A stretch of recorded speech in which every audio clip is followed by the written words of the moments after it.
सभी मित्रों का बहुत बहुत स्वागत व अभिनंदन है। चलिए मित्रों, सुनते हैं भगवान महात्मा बुद्ध का एक अनमोल विचार।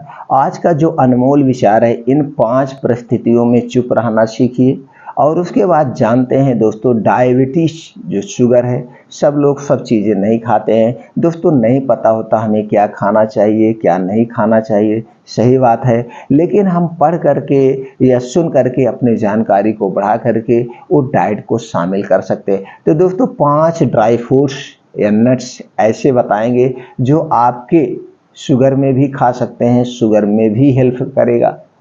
तो दोस्तों वो कौन से ड्राई फ्रूट्स हैं, क्या हैं, उसमें क्या क्या पाया जाता है, इसे भी हम बताएंगे। और कब खाना है, कितनी मात्रा में खाना, वो भी बताएंगे। चलिए पहले भगवान महात्मा बुद्ध के अनमोल विचार को सुन लेते हैं। परिस्थितियों के साथ कैसे सहमत रहें, यह एक महत्वपूर्ण जीवन कौशल है जिसे गौतम बुद्ध ने अपने उपदेश में प्रमुख रूप से उजागर किया है। उन्होंने यह सिखाया कि हमें जीवन की अनगिनत परिस्थितियों में भी शांति और स्थिरता कैसे प्राप्त करनी चाहिए। यहाँ हम उनके उपदेश इन 5 परिस्थितियों में चुप रहना सीखो को विस्तार से जानेंगे दोस्तों। पहला है दुख सहना। बुद्ध ने सिखाया कि दुख स्वागत करना हमारे जीवन का हिस्सा है। जन्म, मृत्यु, वृद्धावस्था, बीमारी और अनगिनत दुख हमारे जीवन में आते रहते हैं। हमें इन परिस्थितियों को सहने की कला सीखनी चाहिए और उन्हें देखकर उनके प्रति शांत रहना चाहिए। इसका मतलब यह नहीं है कि हमें दुख को नहीं देखना चाहिए, बल्कि हमें उसका सामना करना चाहिए और उसे स्वीकार करना चाहिए। जब हम दुख को सहने की क्षमता विकसित करते हैं तो हमारी मानसिकता में शांति और स्थिरता बनी रहती है। दूसरा है सुख सहना। सुख भी अनित्य होता है और उसकी अत्यधिक प्राप्ति में हमें आत्मा की स्थिति में उतारना नहीं मिलता है। बुद्ध ने सिखाया कि हमें सुख को भी मानकर उसे छोड़ना नहीं चाहिए।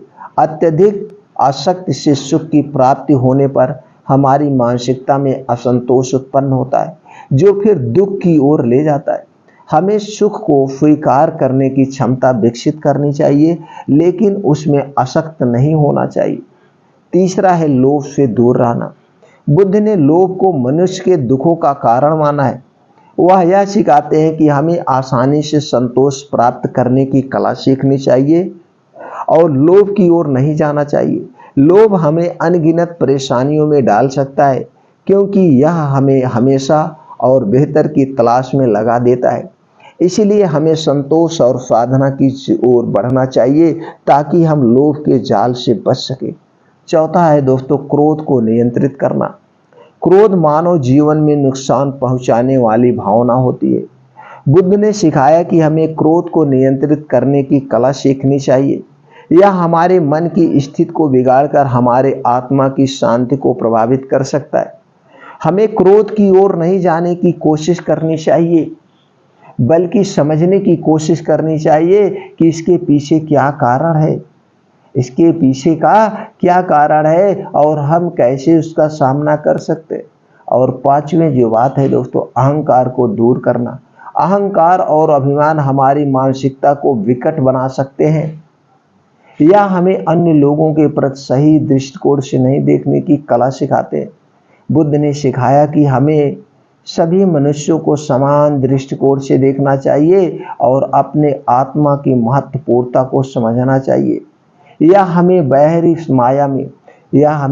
माया में नहीं फंसने देगा और हमें सच्चे आत्मसमर्पण की दिशा में आग्रह करेगा।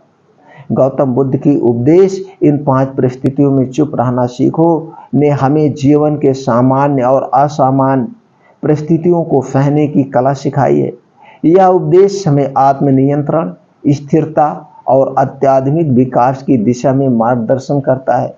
तो दोस्तों अब चलिए जानते हैं डायबिटीज में कौन से 5 फल खाने चाहिए।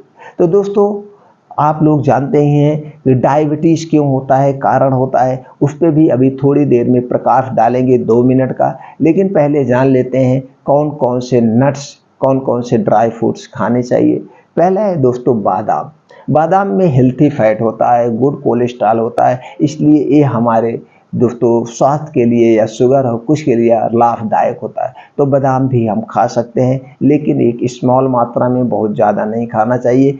इसमें क्या क्या पाया जाता है ये भी जान लें, कैसे हमारे शरीर की रक्षा करता है। Potassium, vitamin E, iron, magnesium, calcium, phosphorus, omega 3 fatty acid, vitamin K, protein, copper, fibre, zinc, mono unsaturated fatty acid पाया जाता है। ये सारे तत्व पाए जाते हैं और ये सारे तत्व हमारे शरीर के विकास के लिए महत्वपूर्ण है। तो दोस्तों हमें बादाम खाना चाहिए, लेकिन बादाम दो टाइप की होती है, एक होती है खट्टी बादाम और एक होती है मीठी बादाम। खट्टी बादाम में दोस्तों क्या पाया जाता है, फाइनाइट टाइप का पॉइजन पाया जाता है, इसलिए जब भी बादाम लीजिएगा उसे चेक करके लीजिएगा। खट्टी बादाम नहीं लेना, हमें मीठी बादाम ही ले करके और एक स्मॉल मात्रा में खाना। बादाम जब भी खाना इसे रात में भिगो देना और सुबह ही खाना है, मतलब सुबह खाना, रात भर भिगोने के बाद 10 से 12 घंटा भिगोने के बाद ही बादाम को ले सकते हैं। अब दूसरा है दोस्तों अखरोट। अखरोट में क्या पाया जाता है, अखरोट में ओमेगा 3 फैटी एसिड पाया जाता है, iron, phosphorus, copper, protein, calcium, magnesium, selenium, carbohydrate, dietary fibre and antioxidant जैसे तत्व पाए जाते हैं। अब अखरोट को भी हम अपने डाइट में शामिल कर सकते हैं। अखरोट को जब भी खाना दोस्तों 3 से 4 पीस ही खाना, और हो सके तो सुबह खाना या तो फिर शाम को 4 से 5 बजे जब आपको भूख लगती है तब खाना है। जब भी खाना, या ये सारे अभी जो बताएंगे सारे कॉम्बिनेशन में भी आप ले सकते हैं। तीसरा है दोस्तों काजू। काजू में क्या पाया जाता है, protein, carbohydrate, fibre, copper, manganese, phosphorus, magnesium, zinc, mineral, thiamine, vitamin B6, vitamin B K, iron, antioxidant जैसे तत्व पाए जाते हैं। अब ये सारे तत्व मेरे बॉडी के लिए रिक्वायरमेंट है। चौथा है दोस्तों पिस्ता। पिस्ता में क्या पाया जाता है, fibre, vitamin B6, vitamin K, vitamin D, vitamin E, vitamin C, carbohydrate, amino acid, vitamin A, protein, calcium, magnesium, folate, antioxidant जैसे तत्व पाए जाते हैं। इसे हमें शामिल करना चाहिए। और अगली चीज़ है दोस्तों मूंगफली। मूंगफली में क्या पाया जाता है, vitamin B complex, niacin, riboflavin, antioxidant, mineral, vitamin B6, vitamin B9, pantothenic acid व अन्य तत्व पाए जाते हैं। मूंगफली को जब भी खाना दोस्तों इसे या तो भिगो कर खाना या तो फिर इसे भून कर ही खाना चाहिए। अगर भून कर खाते हैं तो जो इसमें वो दोस्तों सीलन आ जाता है, जो इसका मॉइस्चर होता है वो निकल जाता है। तो भूनकर या भिगोकर खाना चाहिए। भिगोकर खाएंगे तो इसकी सारी गर्मी निकल जाती है। तो दोनों तरीके से आप यूज कर सकते हैं। या फिर मूंगफली को जब ठंडी का समय है, ठंडी के समय में लें और गुड़ का जो टिक्की बनता है उसमें के साथ आप ले सकते हैं। तो सारे तरह से आपके फायदेमंद है। अब अगली चीज़ जो है दोस्तों वो है अलसी का बीज। अलसी का बीज लेना बहुत ही फायदेमंद होता है। इसमें ओमेगा 3 फैटी एसिड होता है जो कोलेस्ट्रॉल के लेवल को कम करता है। तो दोस्तों ओमेगा 3 फैटी एसिड पाया जाता है, अल्फा लिनोलिक एसिड पाया जाता है, lignin, protein, fibre, manganese, copper, protein, healthy fat, खनिज, vitamin C, vitamin A, vitamin K, carbohydrate, iron, phosphorus, potassium, zinc व अन्य तत्व पाए जाते हैं। तो दोस्तों ये 5 तरह के ड्राई फ्रूट्स खा सकते हैं आप। और पांचों तरह के ड्राई फ्रूट्स में क्या क्या पाया जाता है इसे आप जान चुके हैं। तो दोस्तों ये सारे आपके स्वास्थ्य के लिए लाभदायक है। ये सारी अपने डाइट में शामिल कर सकते हैं। लेकिन जब भी खाना दोस्तों इसमें बादाम को भिगोकर खाना रात भर, अखरोट को भी भिगोकर खा सकते हैं, काजू को नहीं भिगोएंगे, इसको दोस्तों पिस्ता नहीं भिगोना है। मूंगफली, अलसी के बीज दोस्तों या तो आप इसे भिगोकर खाइए या तो फिर इसे भूनकर। दो ही तरीके से अलसी के बीज को यूज किया जाता है, बिना भिगोए और अलसी का बीज नहीं खाना, ना तो बिना इसे दोस्तों भुने हुए। दो ही तरीके से खाया जाता है। और मात्रा की बात करें तो आप अलसी का बीज एक दिन में 1 चम्मच ही खाइए, इससे ज़्यादा मत लीजिएगा। अब मूंगफली की बात हम करें तो मूंगफली को भी दोस्तों आप जो है 10 ग्राम से ज़्यादा नहीं लेना है, 1 से 1.5 चम्मच, अधिक मात्रा नहीं लेना है। अब आप पिस्ता की बात करें, पिस्ता भी दोस्तों आप ज़्यादा से ज़्यादा 10 से 12 दाने ले सकते हैं, इससे ज़्यादा नहीं लीजिएगा।